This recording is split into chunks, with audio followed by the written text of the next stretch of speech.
I've read through a decade of your research to figure out what the best investment is, so anyone can get rich in the future. And you've predicted that this will grow by at least 5,000%. Yes, and my conviction is so high because of what I do on a day-to-day basis. Is there a woman on planet Earth that manages more money from an investing capacity than you? Maybe not. I'm overseeing nearly $30 billion. Okay, so I might have $500. What should I be doing with that? So this is all you need to know. Cathie Wood built a multi-billion-dollar fund by spotting trends before anyone else. And now, with over 40 years of market insight, she's showing you how and where to invest too. AI is the biggest technological disruption in history. And this incredible rate of change is making people uncomfortable. But if you are on the right side of change, investment opportunities and job opportunities are going to be enormous. But people don't know what to do. For example, many people think Apple is a very safe investment, but it's probably going to be disrupted by artificial intelligence. But yet, Tesla is going to be the biggest. You've invested just over $2 billion in Tesla? Yeah, because Tesla is the largest AI project on Earth. So AI has to be a top priority, not an afterthought. So I've got questions. What's your top 10 public stocks that anybody can invest in? What's the philosophy towards investing that will make one rich over time? And then if I want to invest in AI, how should I be investing my money? According to our research, these investments will go up more than tenfold in the next 5 to 10 years and create incredible opportunities for investors. So number one, this has always blown my mind a little bit. 53% of you that listen to this show regularly haven't yet subscribed to the show. So could I ask you for a favor before we start? If you like the show and you like what we do here and you want to support us, the free, simple way that you can do just that is by hitting the subscribe button. And my commitment to you is if you do that, then I'll do everything in my power, me and my team, to make sure that this show is better for you every single week. We'll listen to your feedback, we'll find the guests that you want me to speak to, and we'll continue to do what we do. Thank you so much. Cathie Wood, is there a woman on planet Earth that manages more money from an investing capacity than you? well, there's probably not someone overseeing, yes, nearly $30 billion. But I know there are teams out there, including women, that manage maybe a lot more than that. What is it that you do?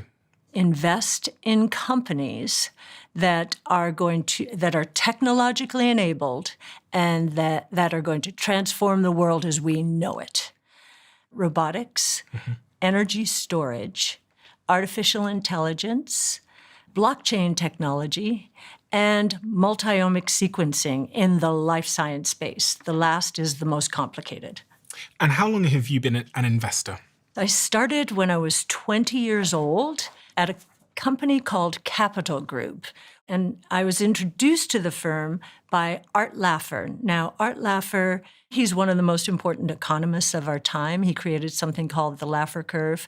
He's advised most presidents since President Nixon, and he's advising President Trump as well.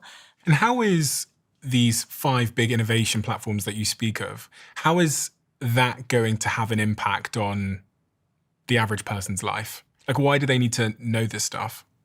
How is it going to change their decision-making and change their career? And now that the world is moving so quickly into this new world, and Bitcoin has become so successful an investment, many people are trying to figure out, okay, how do I get involved with the new world? And when I say get on the right side of change, we think there's going to be a lot of disruption to the traditional world order.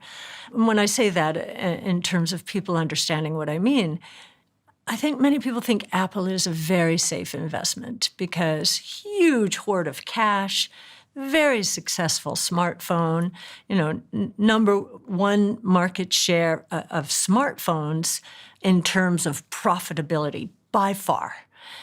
And yet we can tell you, and this is one of what's called the Mag 6 that led the stock market over the last few years. the top 6 stocks. The top 6 stocks, the market was very narrowly focused on this ilk of stock. And we were saying, you know what? Apple is probably going to be disrupted by artificial intelligence. And one of the reasons we started asking questions very early is, what is the ultimate mobile device? Ultimately, it's going to be an autonomous vehicle. Apple should have been all over that, and they were trying, and we saw one management turnover after another. This is an AI project, and what we were learning as they were turning that team over time and again is they weren't getting AI right. They were not positioning correctly. You're concerned for Apple? I think Apple, it has so much cash. It has such a loyal customer base. It will be fine, but maybe its revenue growth has slowed to almost nothing. Mm-hmm. And so maybe it'll be a mature cash cow. That's not what we do. We invest in technologically enabled disruptive innovation. AI is the biggest technological disruption in history. Mm-hmm. And if they're not going to get it right, we're not going to be there. So if I want to invest in AI, if I agree with you, Cathie, and I say, I think you're right, that AI is the biggest technological wave coming into shore and the biggest opportunity, how should I be investing my money? In your view, how are you investing your money to capitalize on AI? Many people used to invest in AI through one stock. That was NVIDIA. That was the check the box. I own the GPU, the chip manufacturer, which is the most important chip manufacturer in the AI age. And its valuation, meaning its price relative to earnings, really got up to very heady levels. And we were saying at the time, well, if NVIDIA's valuation is correct, there are going to be a lot of other winners. Who are they? Well, our largest position in the flagship strategy, ARKK, is Tesla. And as we were trying to help people understand why we were swapping away from NVIDIA to stocks like Tesla and Palantir, which is a software provider, we were trying to explain that this new world around AI is going to happen very quickly. And Tesla is the largest AI project on Earth. I posted that on X, and Elon liked it, so it must be true. But it is true if our research is correct. We believe that the entire ecosystem associated with autonomous taxi networks is going to be worth $8 to $10 trillion in terms of revenue generation in the next 5 to 10 years. And if you want to put that in context, the entire GDP of the world today is about 130 trillion. So 10 trillion is going to move the needle. Tesla are launching their first cyber taxi, I believe, in Austin in June, potentially? Yes. So the cyber cabs will launch next year, but in Austin in June, those will be Model Ys. And I'm looking to buy another Model Y because it will, in effect, be a cyber cab. Okay. And if I chose to, I could have my Model Y drive me to work and then let it out for the day and earn money on it, have it pick me up at the end of the night. And some people will do that. And Tesla will provide the platform for that.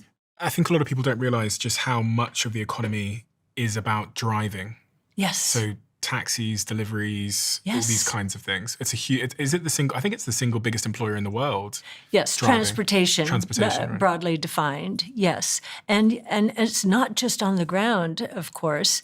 As we've studied autonomous taxis moving forward, we believe the cost of transportation will come down fairly dramatically. So in the U.S. today, an Uber costs roughly $2 to $4 per mile. Mm-hmm. At scale, now this may not be for 5 to 10 years, but this is the direction that Tesla certainly is headed. We believe that Tesla will be able to offer a service for 25 cents per mile. And because of that, we think there will be much more congestion in the roads. When you cut the price of something, you get more of it. Yeah. And that led us into the air. And so we've been studying eVTOLs. What's an eVTOL? eVTOL is an electric vehicle takeoff and landing. Like a drone type A drone, but for people. Yeah. So we own Archer in our portfolio. And of course, AI is a part of this new world as well.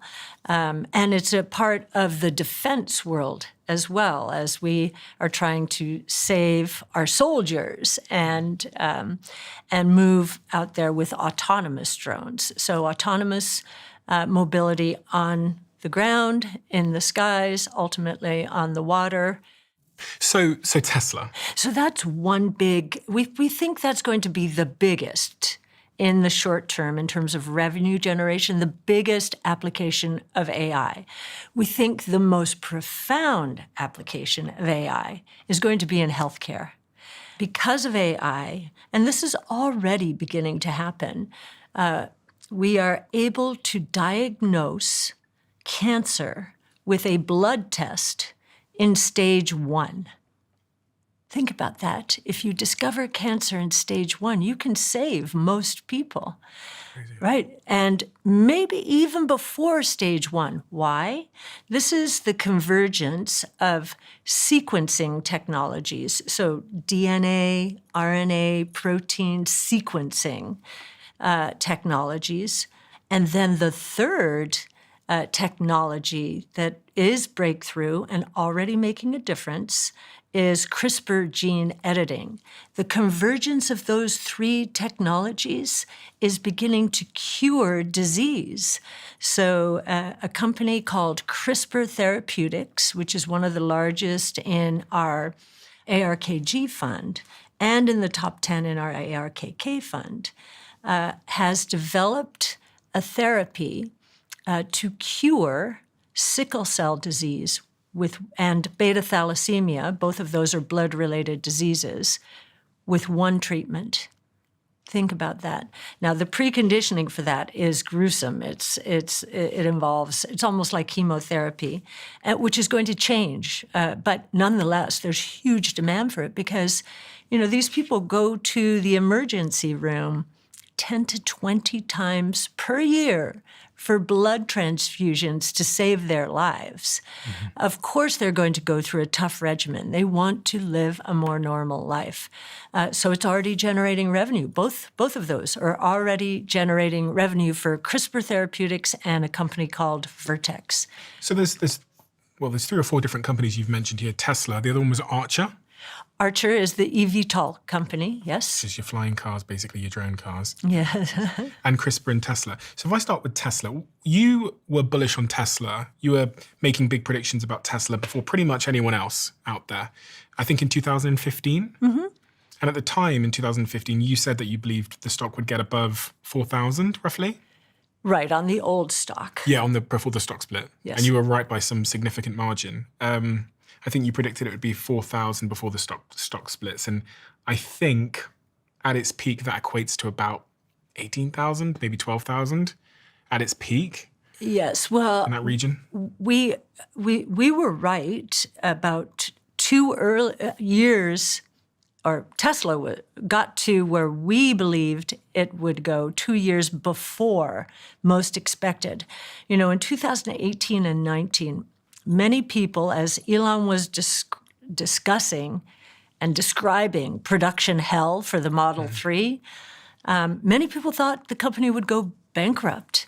And yet we knew that if Elon Musk could create a reusable rocket that could land on a barge in the water, he would be able to figure out how to produce at scale the Model 3. That was, to us, a simple conclusion. Now, as in hindsight, as we're learning from Tesla, production hell, and they themselves were worried. That's why Elon slept on the floor in the production factory and just became maniacally involved, which is how he works. So yes, and now our prediction, the stock is I'm not going to be exactly right on this, $270, $280. Our prediction in 5 years is $2,600. And 90% of that valuation comes not from the electric vehicle, but from this robotaxi platform. Because the electric car, if you think about it, is a one-shot sale. Sell and hope they come back when they're replacing their car. This essentially means that we'll be driving cars that we can click a button and then it becomes an autonomous taxi. So I go on holiday, I have my Tesla car at my house. When I go on holiday, the car turns into a taxi and starts chauffeuring people around. It makes me money. But also from the consumer's perspective that are trying to hail a taxi, at any point I can go on my Tesla app, I press a button, a autonomous car comes to me with no one driving it, and it takes me to my destination with no driver at all. Right. And then the recurring revenue model, I believe, is you subscribe. It probably could. To the network? Could be you could subscribe to the network, or they could, maybe it could be either or, subscription or a la carte if you don't think you're going to use it that much. So now, when I'm here in the UK and Europe, many people do not believe what you just said. And they don't because your regulators have not allowed FSD here. I think they might, somewhere in Europe, I think they're beginning to consider it. Maybe even in the UK here, they are considering it.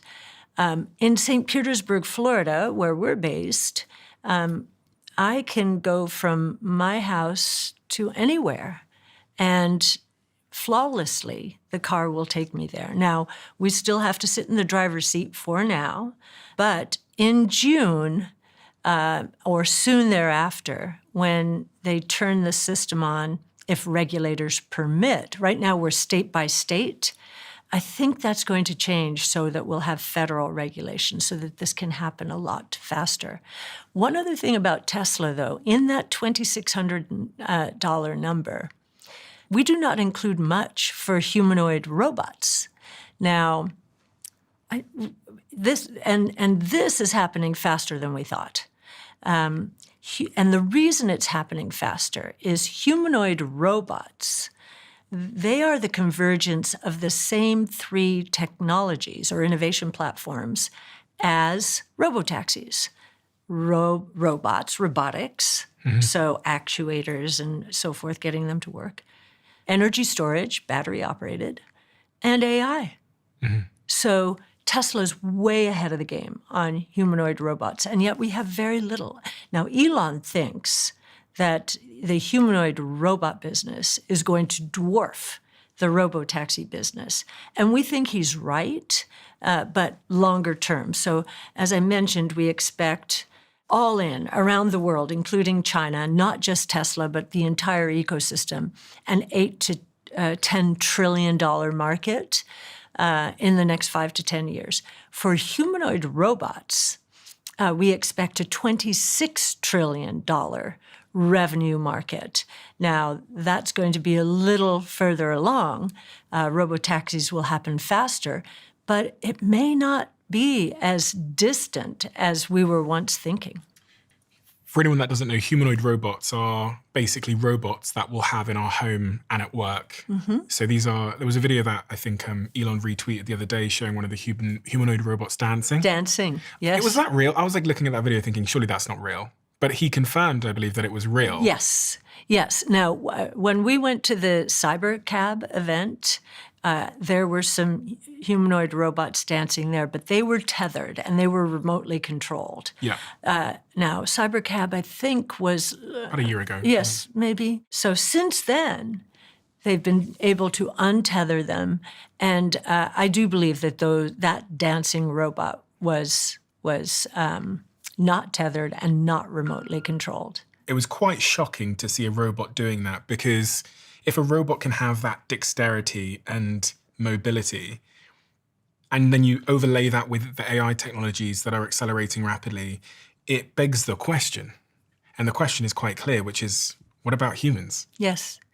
And just to put a finer, note on this, Elon will not be satisfied until these robots can thread a needle. So that's where we're going. What does that mean for humans? So, the history of technology is that it has been a net job creator throughout history. But humanoid robots are getting awfully close to what we do, right? So it's a good question. I think creativity is a big part of that, ingenuity and creativity. And, I think there are going to be a lot of new inventions in the future. So let's see what those are. But even today, there's something called vibe coding. Have you heard of it? Okay. Because we've moved into the world of natural language programming. What is vibe coding for someone that doesn't know? Vibe coding means you know a natural language. I know, we all know a natural language. Ours is English for the most part, but it could be any language. We're going to be able to go to ChatGPT or especially now, they just launched, I think last week, something called Codex, Replit, and Anthropic's fantastic for programming. And we'll say, this is what I'm attempting to do in English language. And I've seen demos of this just internally. We're going to replace some of our software that we're buying from outsiders and customize it for us because, we don't have to buy off the shelf anymore. One size fits all. I think there's going to be a lot more customization and personalization and creativity explosion here. It's interesting that this is happening when the demographic profile of the developed world is as it is. We have a very low unemployment rate in the U.S. I know the unemployment rates in Europe and the U.K. have been dropping to much lower levels than where they were stuck for years. I remember thinking, wow, double digits. We have a demographic issue. I mean, if you watch what Elon Musk worries about the most, he worries about the population implosion because collapse in population in the developed world because we're not producing children above the fertility rate. We are setting up for a shrinkage with China is going there, Japan is going there. And so we're going to need productivity to help us if we can't find human beings. Okay, so you're saying that the robotics and AI could actually fill the gap that we lose in terms of productivity because our society is going to be like an inverted pyramid. It's going to be more elderly people and less young people. Yes. So the robots are going to... Yes, absolutely. Productivity is going to be essential. So as we're looking at real growth ahead, and when you think about real growth, you should be thinking, okay, somebody's benefiting from this. And I'm going to set up the number here by describing what has happened historically. If you look from 1500 to 1900, and you try and figure out what real GDP growth was back then, real economic growth, as best as Brett Winton, our chief futurist, in consultation with academics, can determine, it was roughly 0.6% per year. And then we had the Industrial Revolution. We had the internal combustion engine, telephone, electricity. And for the past 125 years, real GDP growth has been 3%. And most living standards have gone up over time. Some more than others, I know that's a debate, but most have gone up. As we look forward, based on the 5 innovation platforms around which we have centered our research and investing, if we're right, real GDP growth in the next 5 years could accelerate to 7.3%. And that gives you a sense of the economic activity, wealth generation out there. And when we are presenting to investors, we are actually presenting to them not only because they're investors, but because they have children or grandchildren who need to adapt to this new world. And our mantra in giving away our research, which we do, is get on the right side of change. We also do podcasts. We do a lot of outreach because we think this is a very important moment in time. Seize the moment, grab hold of these new technologies, because that growth rate is more than twice where we've been. And if you are on the right side of change, we think the opportunities are going to be enormous. Investment opportunities and job opportunities. Yeah, I feel like I can't figure out how the displacement rate meets the creation rate. So the destruction rate of current jobs will meet the creation rate of new jobs, because many of these new jobs, I guess there's some of them we can't predict yet. I understand that. But even the ones that we can't predict yet would need to be inherently human, i.e. need the skills of a human for them to be occupied by humans.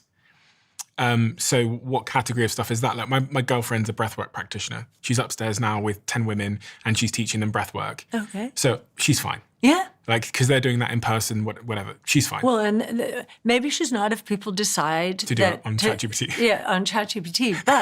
But if they want to be with a group of women, yeah, and learn from an expert whom they respect, there's as much the social experience that's going to become more important. Relationships are going to become more important. Many people in our business, I think, are going to be out of jobs because the business has become really nothing. I shouldn't be this disrespectful, and it's not quite right, but at all. But so many are just hugging benchmarks, whether it's S&P 500 or MSCI World or the NASDAQ, that a machine can do that.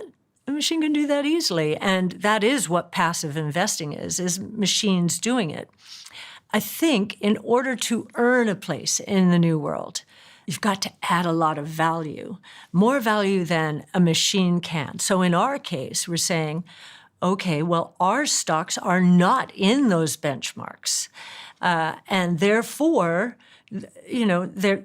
we are doing original research, trying to figure out who they are and where they are, these companies that are going to transform the world. Why can't AI replace what you're doing in terms of... So, and we think about that all the time. So AI can use pattern recognition. It's all based on history, right? It can use pattern recognition, maybe, to do what we're doing. What are the three characteristics that define an innovation platform for us? The most important one is they follow something called Wright's Law, which measures the learning curve, how fast the costs are going to decline with this new technology. Technology is deflationary. Costs fall over time, and they're passed through into lower prices or better performance, one or the other. That is the most important. A machine can figure that out, I'm sure. But asking the questions are going to be important. Like, there wasn't, before 2014 when we started ARC, much on autonomous mobility or eVTOLs, or for that matter, AI. AI had become science fiction. There weren't any breakthroughs in recent years. But then we got some breakthroughs. So Wright's Law is the first, figure out that cost curve decline and see how quickly the technology can proliferate across sectors. That's the other criterion here.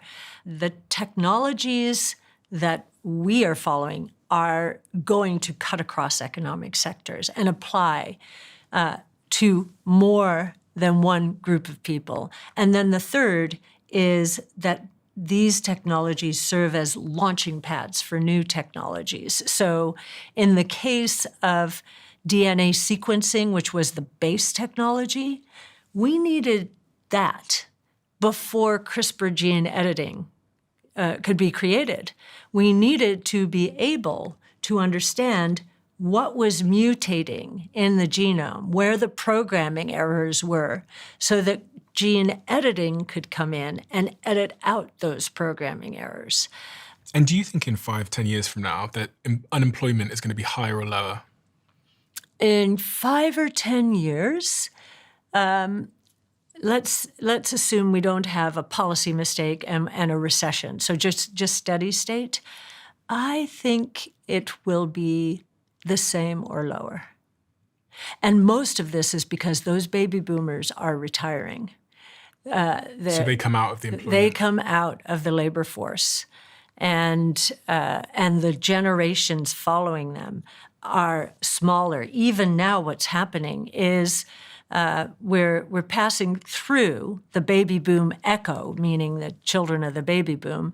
That cohort was, I don't think it was any bigger than the baby boom population. Do you think there's, because of the speed of and the acceleration of AI, the length of careers has radically reduced? Because you would go to school, then you'd go to university, you'd qualify as, I don't know, an accountant, and that's like a 10, 15-year process. You get a job as an accountant, you start working your way up. But now with AI coming in, some of these jobs are being completely annihilated extremely quickly. At the same time, vibe coding is booming. Mm-hmm. So I think what's going to happen, and this will be very healthy for productivity, we're going to have a lot more experimentation and people taking risks on themselves. And maybe this idea of a corporation as we know it is going to change radically. You know, crypto is enabling distributed autonomous organizations. Just like Bitcoin, there's no one governing it, right? It's a distributed network. And, you know, let's see how these do and how vibe coding and AI integrate into the crypto, and I'm going to stop calling it crypto because it really should be called digital assets world, which legitimizes it more. Crypto sounds nefarious. Yeah. Digital assets is where, you know, more than young people, and I'll say young people are spending more than half of their discretionary, their free time online. And so property ownership online is becoming more important. It's being legitimized by the way people are spending their time. On this point of robotics and AI, your biggest position, I believe, is Tesla, isn't it, in your fund? Yes. But obviously, Elon decided that he wanted to go into politics. And he wanted to do Elon. the Department of Government Efficiency called Doge. So teaming up with Trump to try and eliminate government waste. Now, as an investor, you must not love that. Well, I have two. I have because it did impact 2 points of the performance of the company. Do you know, I drive a Tesla when I go to America, and it was the first time ever on the last trip to America in January. I live in LA now. Where I'm driving my Cybertruck. It's the full self-driving. It's incredible. But it was the first time ever I thought, shit, I could be attacked. So I probably shouldn't get a Cybertruck. I should probably get something else, because I heard of all these reports of people being attacked. And so it was quite interesting to hear in the earnings report, which I listened to, that there's been this decline in revenue, in profitability, in vehicle sales growth, et cetera, in Q1 of this year, which I think even Elon in that earnings call highlights is a consequence of him becoming political. Yes, I think that surprised him. So I have many thoughts about this. Our government has become so bloated, it is scary. And our indebtedness is growing. And if we want to remain the reserve currency of the world, we're at risk of losing it. And on our tail is the whole digital asset world, right? So government spending is taxation.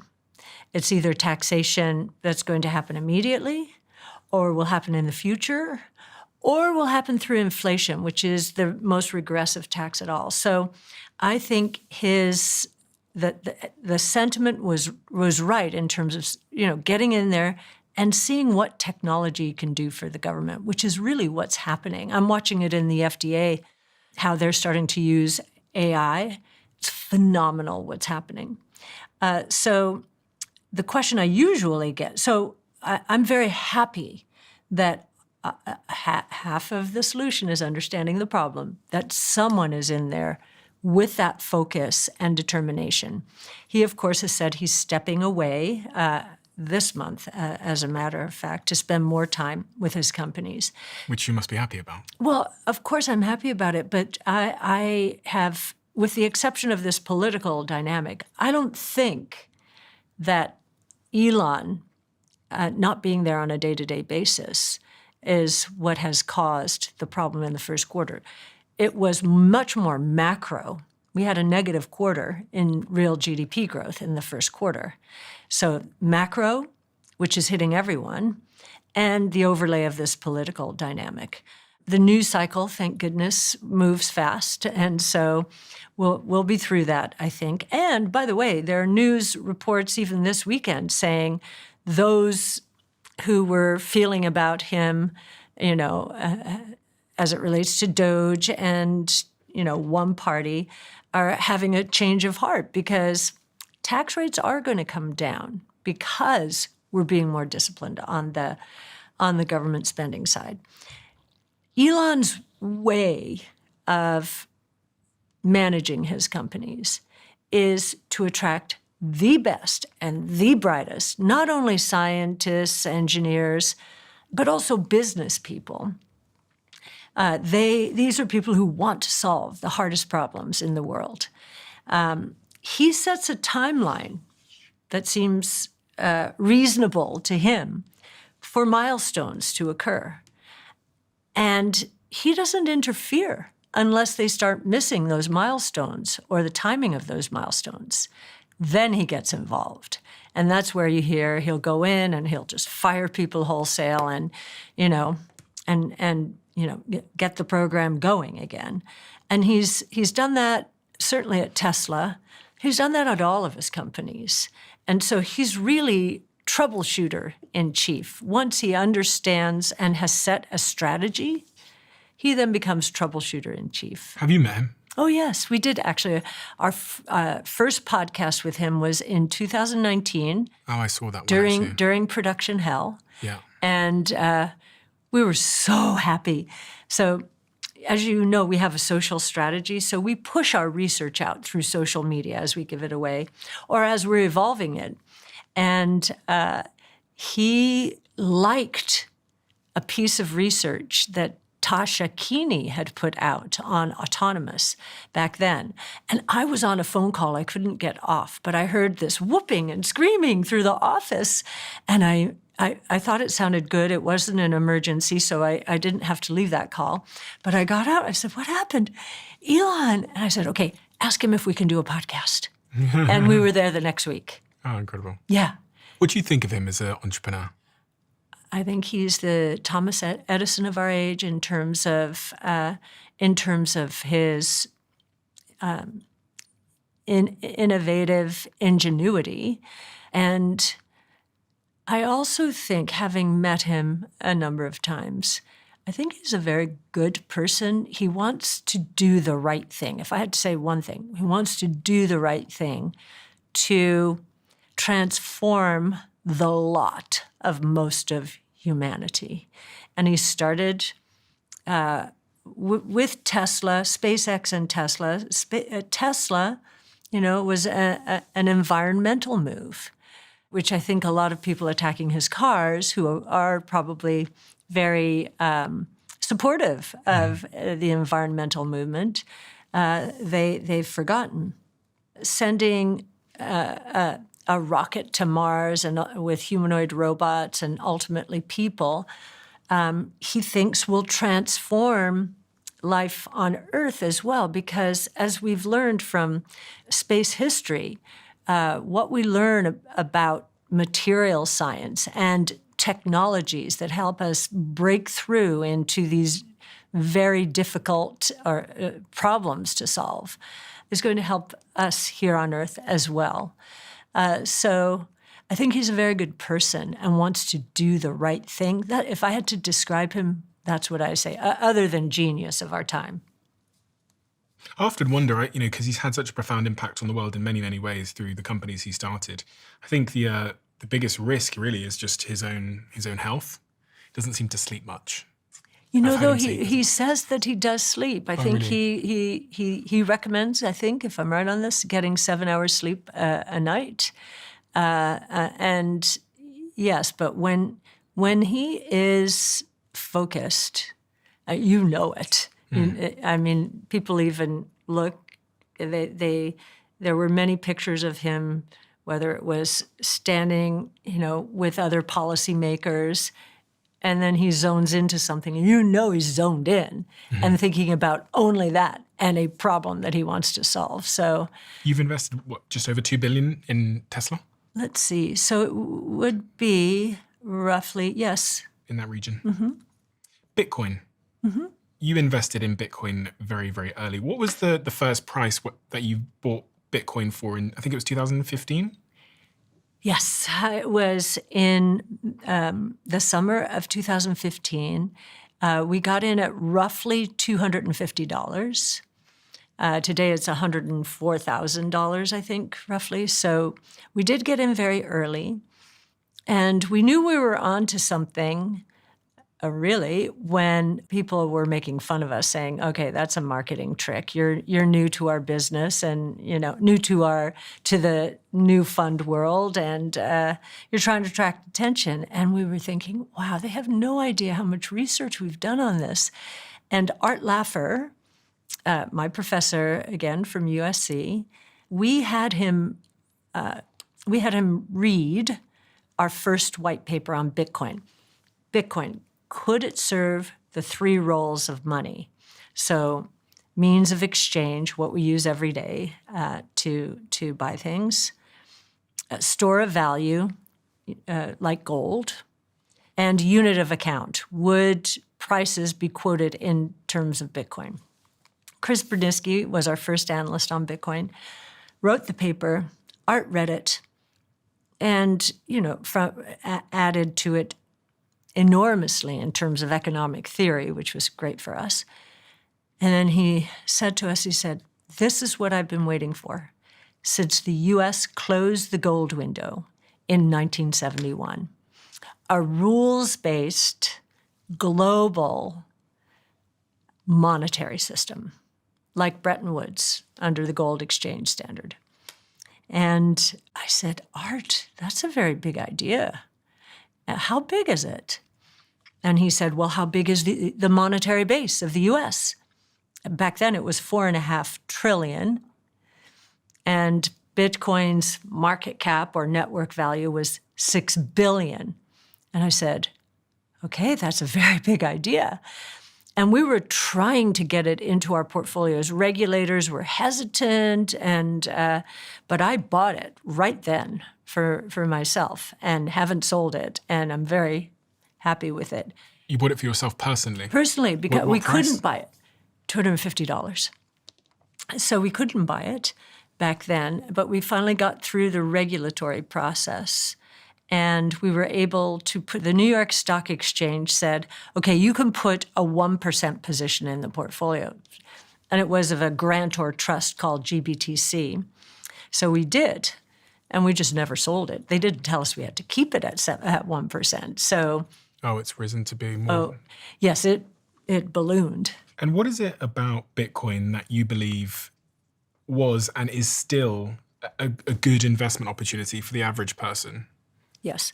So at this price, it's about a $2 trillion market cap. And so halfway to that original $4.5 trillion, but our price target actually has expanded since then, because it's not just a global monetary system. It is a new asset class. And that's a very big idea as well. What makes a new asset class? And we haven't had one truly since equities in the 1600s. When you say a new asset class, you mean a completely new category of funding asset. companies, yes, right? So an asset class would be something like technology is an asset class, right? No, it would be like stocks, bonds, commodities, real estate. This is a new asset class, and most people will agree with that. We did a study on it. If this asset does not perform like other assets, in other words, it provides diversification for funds. And because it is behaving differently, institutions have to consider it because they're competing against each other. And if one puts it in, they all know they're competing against each other, so others have to consider it. And we believe that part of the opportunity has not been tapped. And just to put some numbers on this, right now, we're approaching 20 million Bitcoin outstanding. Which means? The number of Bitcoin that have been minted over time by Bitcoin miners. So there's 21 million in total, right? There will be, at the end of the minting process, 21 million. So we have only 1 million to go. Yeah. 1 million would be, what is that? That would be $100 billion worth, a little more than that right now. So just for someone that might not know much about Bitcoin, Bitcoin is mined using computers. And so far they've mined 20 million of them, and there's 1 million of them left to mine. Mm-hmm. Yeah. So institutions really just started considering Bitcoin because the SEC gave the green light to Bitcoin with the approval of the spot Bitcoin ETF in January of last year. And it takes a while for institutions to do their research and commit. And so they're just now committing. And there's only $100 billion of new market cap that is going to be created, whereas they have trillions of dollars under management. And so we think there will be a lot of incremental demand. And to satisfy a lot of that demand, someone's going to have to sell. Which means the price goes up. Which, yeah, if people don't want to sell, because Bitcoin's been awfully good, and our forecast right now, it's right now the Bitcoin's around 100, 105,000. Our forecast for 2030 is $1.5 million. And we do that, the building blocks for that, the three biggest building blocks are institutional, which has barely started, store of value or digital gold. Young people are much more comfortable with digital gold than gold. So on the institutional side, that means institutions, investment institutions start investing in it. Mm-hmm. Young people start investing in it as a way to save and store their money. Yes, yes. And then the very important use case that many people do not discuss is how important Bitcoin and stablecoins, which are backed by U.S. Treasuries, are going to become to the emerging markets. In emerging markets, many of them are at the whim of policymakers who show no discipline in fiscal or monetary policy. And so they're used to going through booms and busts and booms and bailed out by the IMF, and they need an insurance policy. So if you're in Venezuela, you need a currency that's going to be stable. Exactly. Well, this Bitcoin is... so stablecoins are stable vis-a-vis the dollar. Bitcoin is more of an investment because it does appreciate over time. Now you go through, it's volatile, no question, and that's the first thing people have to know about it. But it is becoming less volatile as more and more investors hold it. So you think Bitcoin will potentially multiply in value by 15 times in the next 5 years. Wow, that'd be pretty crazy. It's a very big idea because it is a new asset class. It does represent a global monetary system, unlike any other digital asset out there. It is backed by the largest computer network in the world. The layer 1, which is the base layer, has not been hacked. Think about that. Since 2009, when it was released, not been hacked. How many systems can say that? And it is a technology. It is native to the internet.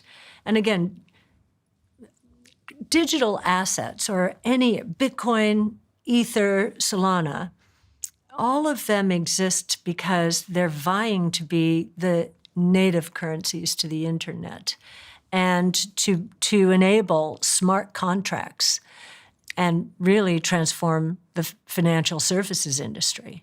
Why did you invest in Coinbase? Coinbase is an exchange for digital assets and increasingly derivatives. It has gone global. It just bought Deribit, which is the largest options exchange out there. And it owns a futures, so it's really going after the derivatives market where there's a huge amount of activity, which is fantastic because it's all legitimizing digital assets. And it is the most regulatory compliant exchange in the world. Binance is another major exchange, but has had more run-ins with regulators around the world and really hasn't been allowed into the United States. It also wants to become part of the new payments infrastructure, and so is evolving strategies that way as well. We've gotten to know management very well. They fought the fight against regulators in a magnificent way, and they have educated policymakers, importantly, who understand that this innovation, we almost lost this innovation to the rest of the world because of our regulatory stance. They've helped policymakers understand that, hey, this infrastructure is what developers did not build into the internet in the early 90s because they didn't know finance or commerce would take place.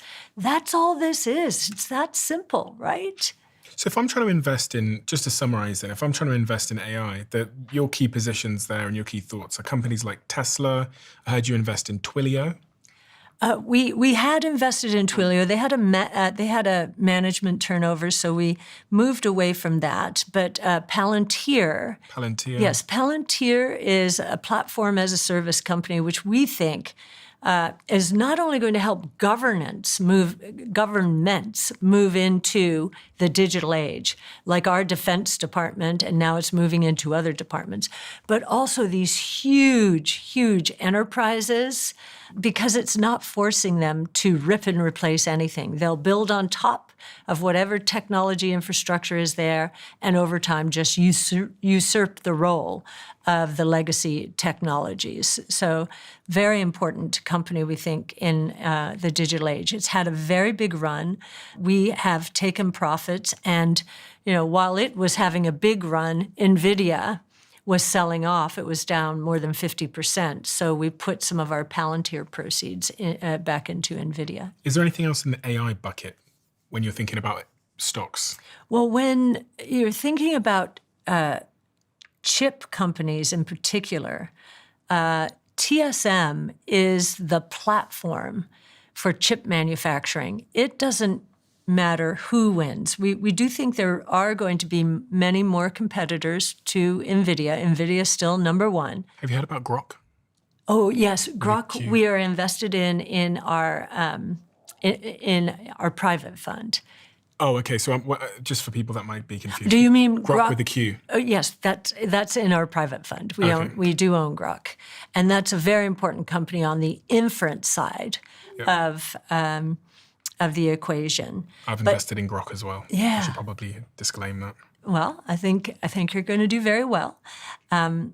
So TSM, though, is where all the chip manufacturers go for production. It is the most sophisticated manufacturer of chips in the world. There is geopolitical risk there. Most of its business is in Taiwan. It is diversifying into, certainly into the U.S. and I think even into Europe. So I think that will continue to be a very important company as well. So what's your top 10 in terms of public stocks that anybody can invest in? If you had to give me your top 10. So I'd have to give you, and they're listed on our website, and I won't go in order, I'm sure, but of course, Tesla, Coinbase, Robinhood. Roku is an operating system for connected TVs, highly misunderstood stock. CRISPR Therapeutics, which is the gene editing for sickle cell disease and beta thalassemia. Palantir, I think I've mentioned, in the AI software space. Archer just moved into the top 10. It's the eVTOL company, and it also signed a deal, an exclusive deal on both sides, which was quite impressive, with Anduril, which is the most sophisticated defense tech play, and is growing like gangbusters. So that's terrific. Shopify, which is a shopping platform back end and really using AI. Roblox? That's the one we're missing. Roblox. Which is a game, right? Yes, it's a user-generated gaming company. The fascinating, and it's also a social platform. It started for children younger than 13 years old.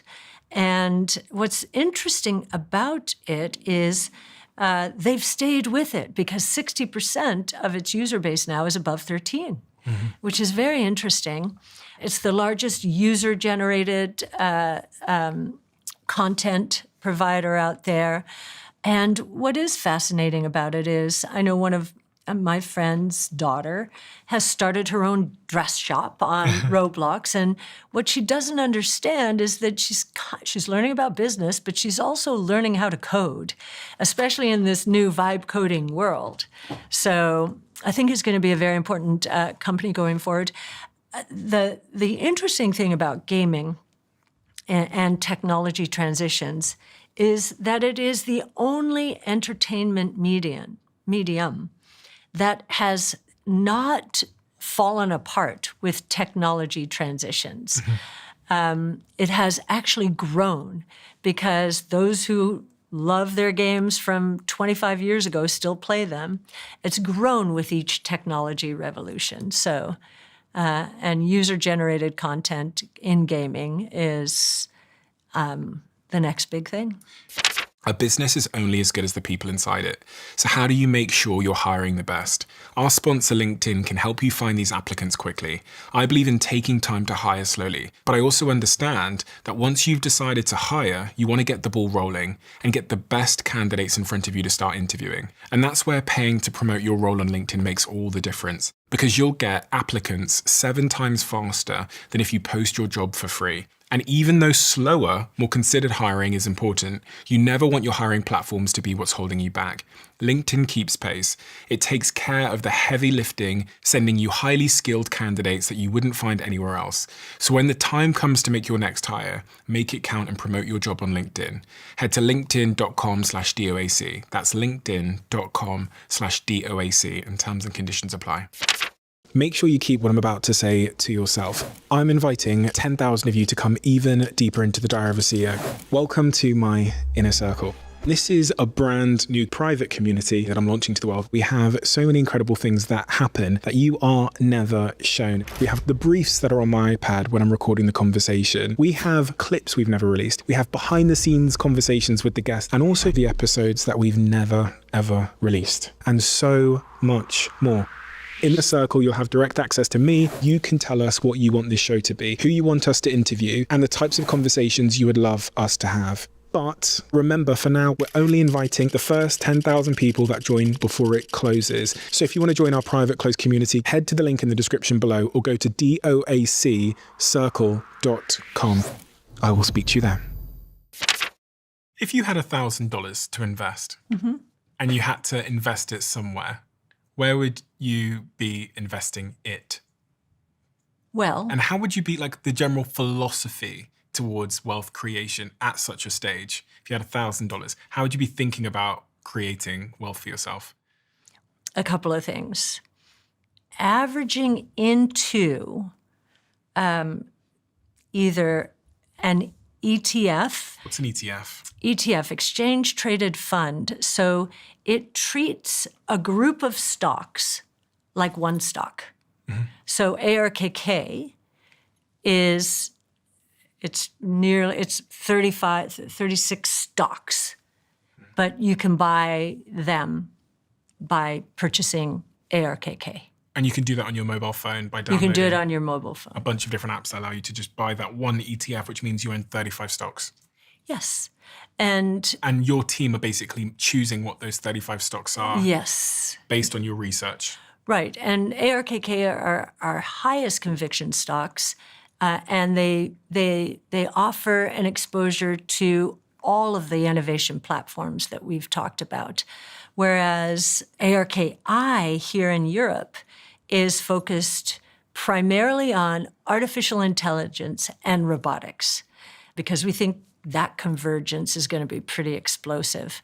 What you don't get there, and you do get in ARKK, we also have in another very focused fund, ARKG, which is really healthcare applications of AI, and other healthcare names that we think are going to be pretty transformative in the new world as regulators really understand how important AI is going to become to discovery, research, trials, development, to diagnostic tests, and to curing disease. Another question popped up, which is about Ethereum and these other cryptocurrencies. Yes. Do you invest in any of these others? Yes, we have, in our public funds, we've put them, I don't think we can own them here in the UK yet, but in the US, we have them in some of our funds, both of them. They're key to the financial services revolution. So to get people to understand and feel comfortable with that, we don't call it the crypto revolution. It's the digital assets revolution, and it's simply the finternet, the financial internet. Okay, so we do. And do you believe, are you more bullish on the price potential of Bitcoin than Ethereum? Yes, we think Bitcoin is the biggest idea. It serves the three revolutions. Global monetary system, they do not. New asset class, they are part of a new asset class, but Bitcoin's going to be the biggest. And new technology, it's the most secure blockchain technology out there. What about all these others, Solana and all these other? So Ether and Solana, so the big three are the big three. And we think they'll all be successful, all three of them. Bitcoin the most. We're very interested in stablecoins, but that's just like cash. And, there are millions of crypto assets out there. We think most of them die. Is there any way to invest in stablecoins? Like, how do you invest in the So stablecoin indirectly, right now, it is through Coinbase. They have a deal with Circle. Any revenue that Circle generates, its stablecoin is USDC. Yeah. Any revenue, they split 50-50 in the U.S. Circle itself has announced that it is going public, and so we're looking forward to that. And what's the sort of psychology or mentality one has to adopt to be a good investor? Depends what you've bought. If you buy a strategy like ours, which would be in the aggressive growth strategy, put it in, averaging in over time, just like with Bitcoin, as I mentioned earlier, averaging in over time. What does averaging in mean? Averaging in means, buy a little every month, so maybe every payday. I think one of my daughters was buying Bitcoin every week, but not a Bitcoin. She couldn't do that. A Satoshi, so. And close your eyes. This is a long-term investment. If we're right, according to our analysis. Now, this is our research, our analysis, no promises. We can't do that. But according to our research, the technologies around which we have centered our research and which have focused our investments, we believe will go up more than tenfold in the next 5 to 10 years. And that's how much explosive growth we have ahead of us as these technologies converge and create incredible opportunities for investors. And, I'm hearing a lot of people, as they get into investing, of course, they have their day jobs. But once they have accrued enough, they're making choices about dialing down their day jobs and spending more time investing. You asked, what are some of the jobs of the future going to be? I think individual investors are going to be providing for themselves if they are investing on the right side of change. So if you're right, that means that by investing in your fund, I would make 1,000% return, roughly. Yes, no promises, but this is all based on research, and you can find it in our Big Ideas. Big Ideas 2025 is on our website, arc-invest.com. And you can find a lot more information about our funds on arc-funds.com. And I should probably say this is not investing advice. It is not. And I want to make sure. Do your own research. You can lose all of your money. Yes. You can lose all of it if you decide to do any of these things. But that's why we put ARC-Invest separate from the fund site, because that's just research. Learn what you're investing in, or learn why we've invested the way we have. That's what we do all day long, is we try and help. Well, first of all, we're doing the research. We are making the investments. But I think one of the most important things we do is communicate what we're doing and why we're doing it. What do you think of Trump, tariffs, everything that's going on in America at the moment? What's, for the average person, should they be concerned? Are you bullish? Do you think Trump's got it right? If you look at what happened to the equity market when Trump was elected. The stock market. Yes, the stock market. It went crazy to the upside, as did our strategy. And why?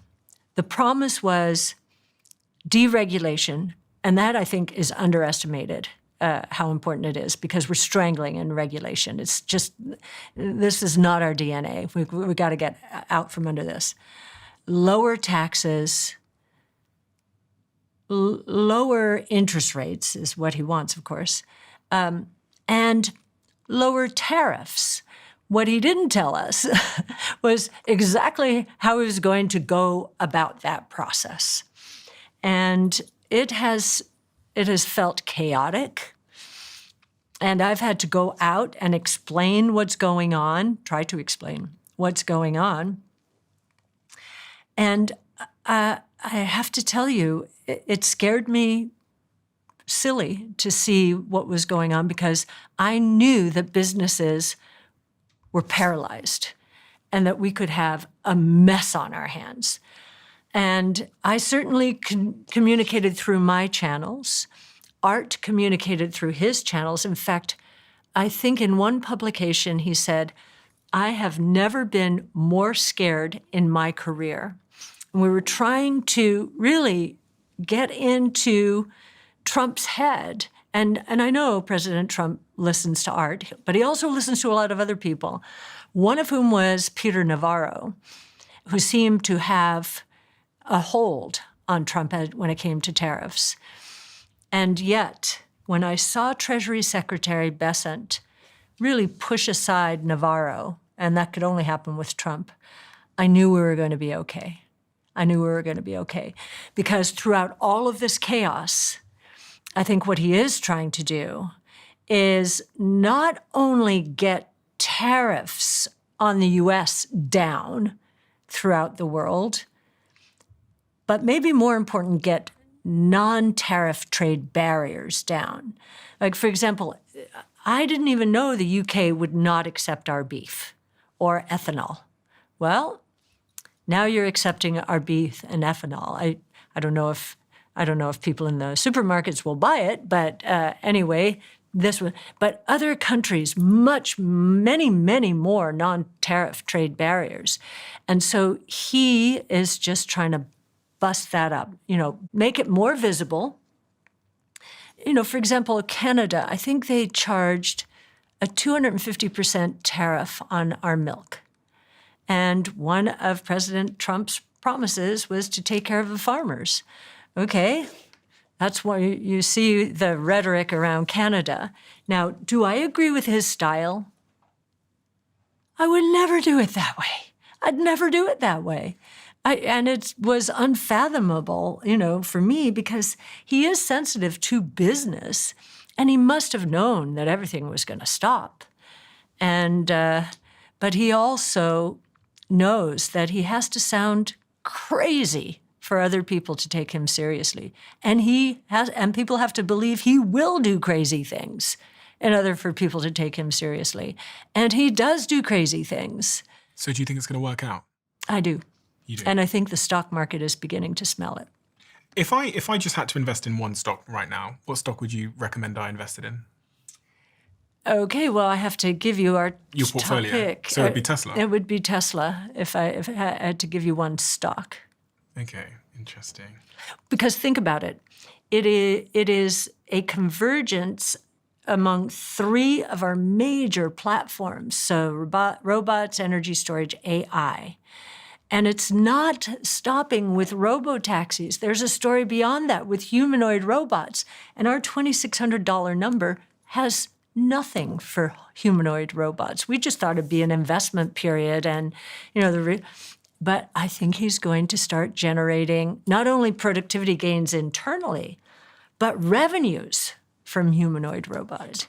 What are you concerned about in terms of the way that the world is going and everything that's happening? What are the things that keep you up at night? I've got many a concern, so I've got many unanswered questions and worries about how things might play out, but keen to hear yours. I am such an optimist. I really do have to dig down deeply. If you had asked me this a few weeks ago, I would have said, this tariff situation is going to blow the global economy up if we're not careful. So I'm much more settled about that right now. I'd have to say I am concerned that there are going to be people caught out by these new technologies and for whatever reason not willing to adapt, because there are going to be huge opportunities if they do.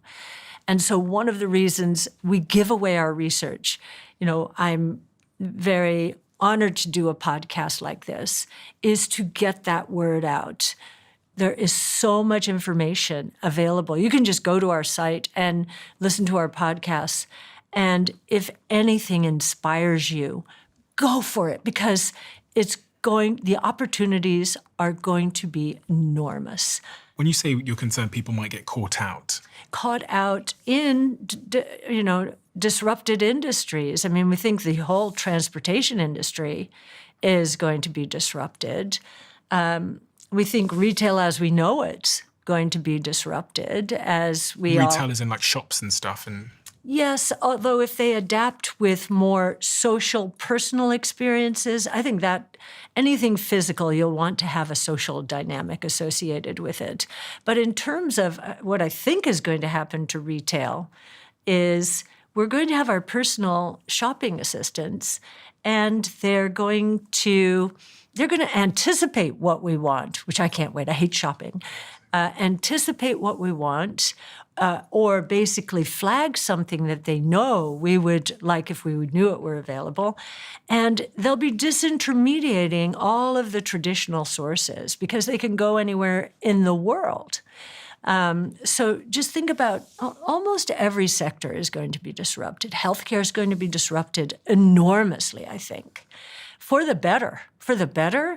But those who are wedded to doing things the old way are probably going to be disrupted, Yeah, that is my concern as well.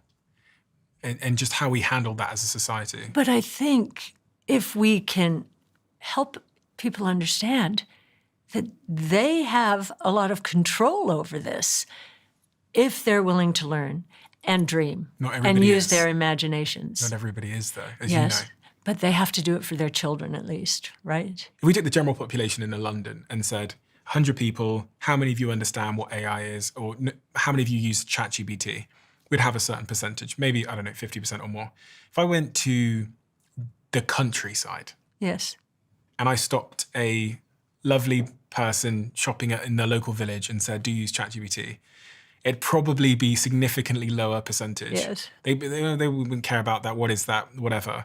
I wonder about the inequality of like education, but just initiative, and how those that really do have a proclivity to lean in and to experiment and to mess around and to learn, because maybe there's an incentive because they work in a city and their employer's asking them to, will be off to the races with this disruptive technology. And there's just like a lot of the rest of society, of middle America and the countrysides and those types of people who are just not even going to see it coming.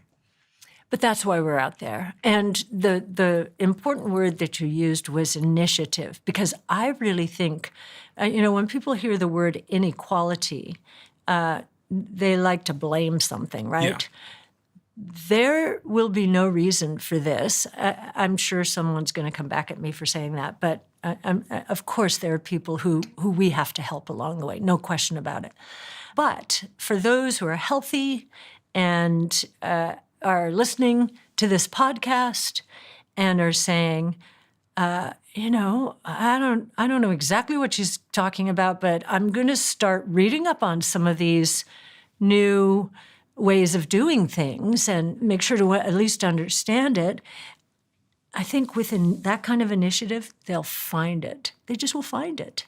There's going to be so much opportunity. It's going to be so exciting. And I think, again, creativity and, especially young people using their imaginations, they're not held back by any preconceived notions. So I ask all the questions I ask because I'm trying to solve little question marks I have in my head about the future. And it's really difficult at this time to see around the corner because so much is changing so quickly. Mm-hmm. And there's all of these converging technologies, as you describe, like robotics and AI. And then when I put robotics and AI together, I go, fuck. Because do you know what I mean? Because I keep coming back to this question of what am I going to do? And not in, I'm just going to what's good about that? You know what's really good about that? That will motivate you. It does. Of course it does. It's great. It motivates me to ask people like you the question 17 times in a row to try and find the answer. But it's a real point because I run businesses. We have at our headquarters, which is around the corner, it's about 25,000 square foot office. We have hundreds of people in that building. And I'm thinking about the roles that we're hiring for, and we're now looking at them through the lens of agentic AI, so AI agents. And then if I overlay that with robotics and AI, I'm going, what roles would we need to hire in the future? Because theoretically, can you name a single role in a media company that would, when I'm talking about in the robotics era, that would really need to be done by a human, I guess, other than one could say human-to-human sales, will still have some kind of element of human touch to them? We've learned a lot from the ancient game of Go. Yeah. So you've heard about AlphaGo, which was Alphabet, Google, basically devising a program to compete against the Go champions. Go is much more complicated than chess. Yeah, it's like a board game, basically. Right. So I think the champion of the world at the time was a South Korean, and he was sure he was going to beat this machine. Well, the machine beat him, and he was crestfallen. And then he got his chutzpah, to use a New York word, back, and he said, wait a minute, I'm going to start playing against machines. And so now he's playing against machines. His game is so much better that when he competes against humans, and those competitions are the more important ones, right? When he competes against other human beings, the machine has kept him at his champion. And of course, everyone's using the machine. So we're going to artificial intelligence. But he still can't beat a machine, can he? He still can't beat the best machine in the world. No, he can't. But I mean, he can occasionally. But people don't want to go see machines competing against machines. I get that because humans like human error and they like to be able to relate and to aspire. But as it relates to the world of work, the incentive is productivity. And my humanoid robot isn't going to get sick and it's going to have a PhD in everything. So I don't want to see a human failing at their desk. I want the humanoid robot. Right. But then your robot and your AI is really focused on the past, right? That's what it's ingested. It can make predictions, though, based on that past. Pattern recognition. Which is how my brain works, right? It's like a neural network. But that's why we chose the word disruptive. Disruptive means the traditional world order and patterns, therefore, that the robots and others will recognize is going to change, right? Sorry, what does that mean? So when we're doing our research, we have a white sheet of paper. There's no history for this, right? And so we're doing a lot of original research. So AI machines might use our research because we put it out there. But how does the AI think differently to a human, though, in terms of, I thought the human brain was building, predicting essentially something based on lots of information. And AI is basically doing the same thing with neural networks. It's making a prediction based on lots of new information. And therefore, if we get to AGI, it can create new information. Yes, and it will. But AGI, Elon will say it's 2 years away. And it does seem, we're able to generate PhDs and rocket scientists now in the AI world, so he's probably right. But I also think about this as giving us super intelligence. So could ChatGPT do what we've done? Maybe, I don't know. Actually, it's a very interesting exercise. I'm going to ask our team to do that before we put it out, to do a model, a SpaceX model, financial model, income statement, balance sheet, cash flow statement between now and 2050, when we have, in the 2040s, Elon expects, if not sooner, to colonize Mars. I'll see what kind of model it comes back with. In terms of how much money? In terms of how correct it is and what it uses to get there.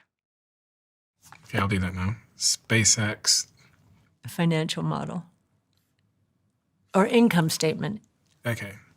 Income statement. Let me ask the really smart model. Let's do 3.0. Make a you're an investor in SpaceX? Yes, in the private fund, yes. So am I. Make a SpaceX income statement.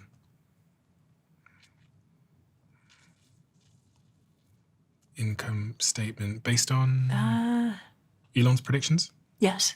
That's good. Elon's predictions. Yeah. This will be very interesting. Now until 2050. Okay, I'll put that on the screen so everybody can watch. And this is essentially going to look at everything he said about going to Mars and colonizing Mars, and then tell you how valuable that company's going to be, essentially? Yes. I'm not sure if you asked the question that way. Did you say? I just said make a SpaceX income statement based on Elon's predictions from now until 2050, and then I can ask it what the market cap would be. I wonder how long it's going to think. It's thinking for a while. Yeah, it's going to think a long time, I have a feeling. And then it's going to take you through. And I think, it was interesting, DeepSeek, the breakthrough it had on the reasoning side was it kept asking questions so it could get to the right answer faster. I think they're all adopting it now because DeepSeek's open source. Yeah, and they didn't need to spend as much money on the training side because that's what they say. They said $6 million trained on a high-end workstation, and that of course caused $1 trillion worth of damage in the U.S. market with NVIDIA, one of the biggest casualties, because people said, well, wait a minute. We're doing these data centers. You mean we don't need all those big data center servers to do this work. We could do a high-end workstation for $6 million. The answer is the pre-training for that model was done on a 50,000 GPU cluster that the hedge fund had. And the last step of the large language model was the $6 million step. Okay, it's made its mind up now. Oh. So it says Starlink revenue in 2050 would be 250 billion. It says launch and Starship revenue would be 120 billion. So the total revenue would be 370 billion. Cost of goods sold would be 172 billion. Gross profit, therefore, would be 200 billion. Operating expenses, 37 billion. Operating income would be 161 billion after tax. So the net income would be 128 billion. All right. And I have to be honest, I haven't seen the last stage of this model. That'd be very interesting. I'd love to get a copy of that, if you could send it to me, can you? 100%. I'll email it to you straight after. You know, when I asked ChatGPT earlier, I said, who is the number one woman in the world in investing? It repeatedly said your name. So that's a pretty remarkable thing to have accomplished, especially in a male-dominated industry where there isn't many women that manage to rise to the top of that industry. So what is it about you, in hindsight? You know, it's difficult to be objective about oneself, but what is it about you that meant that you were successful in a male-dominated industry, in an industry that's incredibly difficult to be successful in? My advice to all young people getting into their first job especially, but even later jobs, is my mission when I started was to make my boss look brilliant. Now, why do I say that? It's much more applicable today and possible today than it was back when there were no computers and no cell phones, which is when I started, right? But what did I do? My boss wanted to communicate, he was an economist, wanted to communicate in charts that, he couldn't find. So I figured out a way. I went to our time-sharing system. That's all you could do back then. Time-sharing is an ancient mainframe technology. And I figured out a way to make these charts and delight him. And I loved doing it, and I loved learning. I loved learning about technology. I learned and about economics through him. So that was the first thing. And then... Why is it important to make your boss look good? Well, I think because if you do make him look good, first of all, you owe him a debt of gratitude if he turns around and gives you more growth opportunities. So, but if he or she doesn't, then it's time to go to the next place where you make that next boss look brilliant and maybe you have the growth trajectory. I had bosses who they loved the fact that I loved what I was doing, that I had such high conviction in what I was doing, and I'm going to give Art Laffer a lot of credit for that. When I walked into the financial world, I knew more about economics than most of the people in the room. And that was a great source of confidence, a great source of confidence. And when I was leaving that firm, someone said, my boss at the time said, I was moving from LA to New York. My boss said, you've only been doing this for 3 years. You're not ready to become their economist. And I just thought I was ready. And more important, the company to which I was going thought I was ready. And as I was leaving, both he and others said, remember, you know more about economics than anyone else in the room. So take that with you. And I did. And I think that sense of confidence in understanding the way the world works from a macroeconomic point of view was critically important. Now, when I got to New York, I could not even speak Art Laffer's name because the Laffer curve says if you cut tax rates that are too high, you will get more revenue. And what had happened is Ronald Reagan had cut tax rates, but Paul Volcker at the Fed was trying to starve the economy of inflation. So we were in back-to-back recessions, and no, the government wasn't getting more revenue. So Art Laffer was, I couldn't say anything, but, it was fine. I knew he was going to be right, and we were right. That was the story of the 80s and 90s. And that's why Jennison Associates and the chief investment officer there, Sig Sigalis, gave me an opportunity to get into equity research. I wanted to grow. I loved the stock market. And he loved my conviction. And so he started me on cyclical companies, which, of course, I would know a lot about.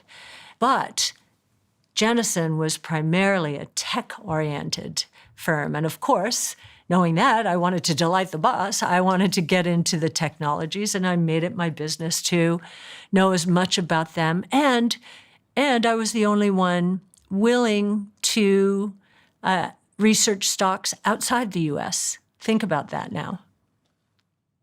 Arthur Laffer? Yes. He wrote this letter. Oh, he did? He wrote this letter describing you. Oh, to you? To me. Oh.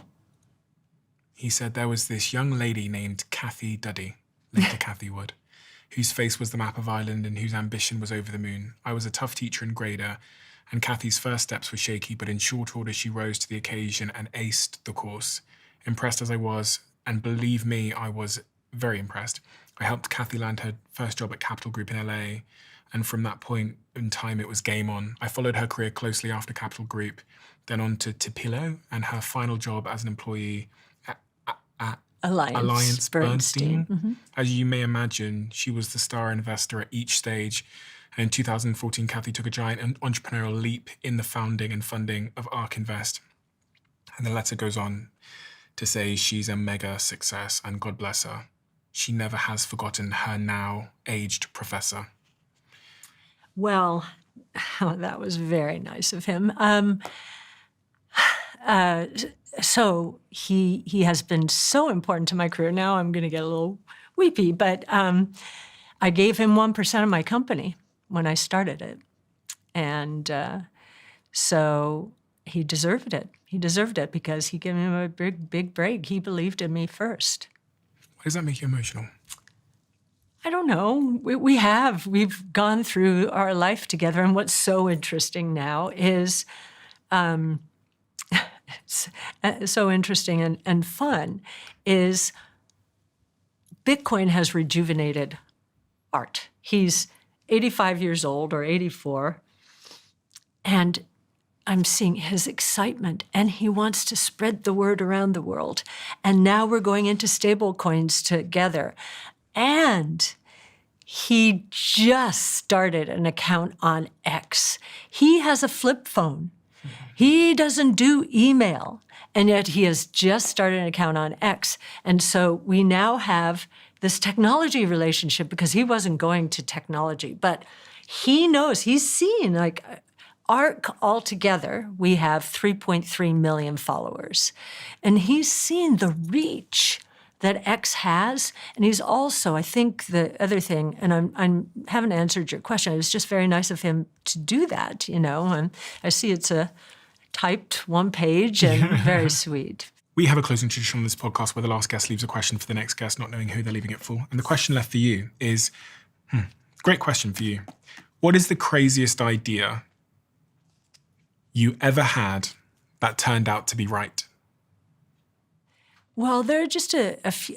One thing that it's not that crazy, but it just gives you a sense of how not obvious in the early days of ARK. I remember saying, well, autonomous vehicles are robots. And I was in a research meeting and everybody said, no, they're not.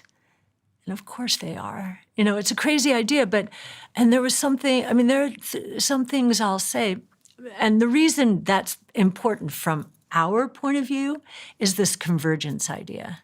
Robotics, AI, energy storage. So wait a minute, this is a very big idea. So it seemed like, no, I was like, I think it is, and so it was like we were feeling our way in the dark because that was 2014, and nobody was really talking about them. And there's something like that very recently. Oh, we were talking. It's not a crazy idea. It's just we're trying to solve problems.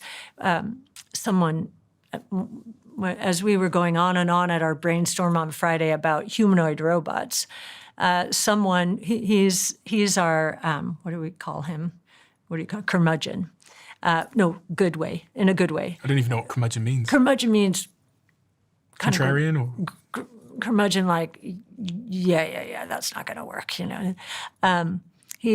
Humanoid robots. He said, I don't think that's going to be a thing. He said, we really need robots that are going to be able to carry a lot more in terms of weight than those things will on those stilts.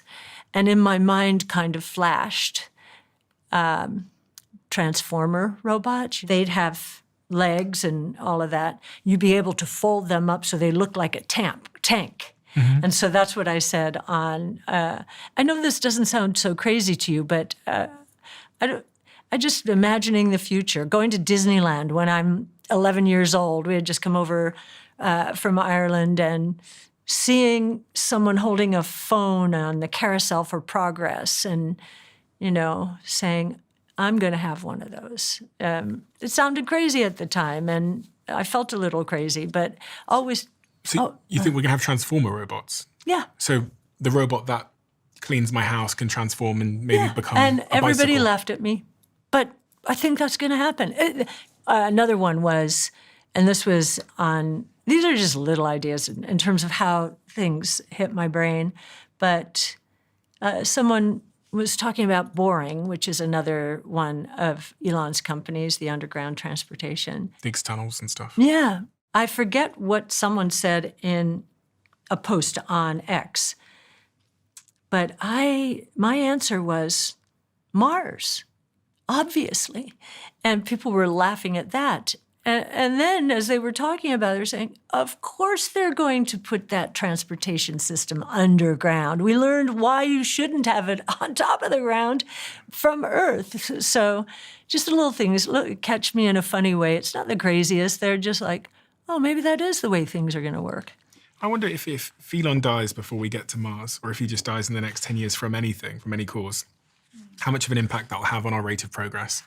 Generally, with space and electric vehicles and humanoid robots, could be quite profound. He is getting us so far along that, there's just going to be a runway he's created for years and years. Think about it, Mars 2040, 50,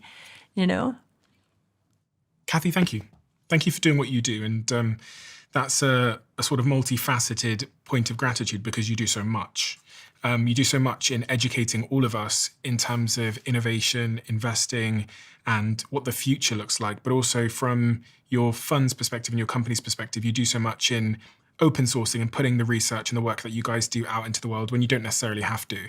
But as I've heard you say, it's a great benefit both to the world, but also you do it because it also brings people to your fund, right? Yes. And it certainly did for me. That's how I came across you many, many years ago when I was reading some research with my brother around investing in the future and innovation and understanding your thesis around all of those things. But also from the education side, you're distilling this complex research into simple language and information that the next generation can understand so that this moment of transition doesn't catch them off guard. And that's an incredible thing. But I have to say as well, you're such an inspiration for the very fact that you have achieved what you've achieved in your life. It's extremely rare for someone, and I don't always like to talk about gender or race or those kinds of things, but it's a particular point, a pertinent point in this case because you have succeeded in a very male-dominated industry. And I think just your presence, your existence alone is going to inspire lots of women and men, people like me, to pursue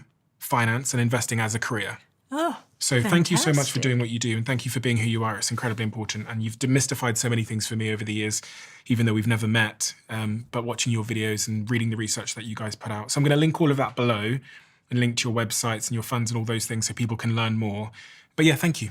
Thank you, been a Stephen. tremendous Thank pleasure you meeting for you. doing what you do. And it's been an honor and a privilege. And I know you have an incredible audience. So you've built a fantastic business here. And I have a feeling that this new world that you're fearing is going to be very good to you. I hope so. Yes. Thank you. The hardest conversations are often the ones we avoid. But what if you had the right question to start them with? Every single guest on the Diary of a CEO has left behind a question in this diary. And it's a question designed to challenge, to connect, and to go deeper with the next guest. And these are all the questions that I have here in my hand. On one side, you've got the question that was asked, the name of the person who wrote it. And on the other side, if you scan that, you can watch the person who came after who answered it. 51 questions split across 3 different levels, the warm-up level, the open-up level, and the deep level. So you decide how deep the conversation goes. And people play these conversation cards in boardrooms at work, in bedrooms, alone at night, and on first dates, and everywhere in between. I'll put a link to the conversation cards in the description below, and you can get yours at thediary.com. This has always blown my mind a little bit. 53% of you that listen to this show regularly haven't yet subscribed to the show. So could I ask you for a favor? If you like the show and you like what we do here and you want to support us, the free, simple way that you can do just that is by hitting the subscribe button. And my commitment to you is if you do that, then I'll do everything in my power, me and my team, to make sure that this show is better for you every single week. We'll listen to your feedback, we'll find the guests that you want me to speak to, and we'll continue to do what we do. Thank you so much.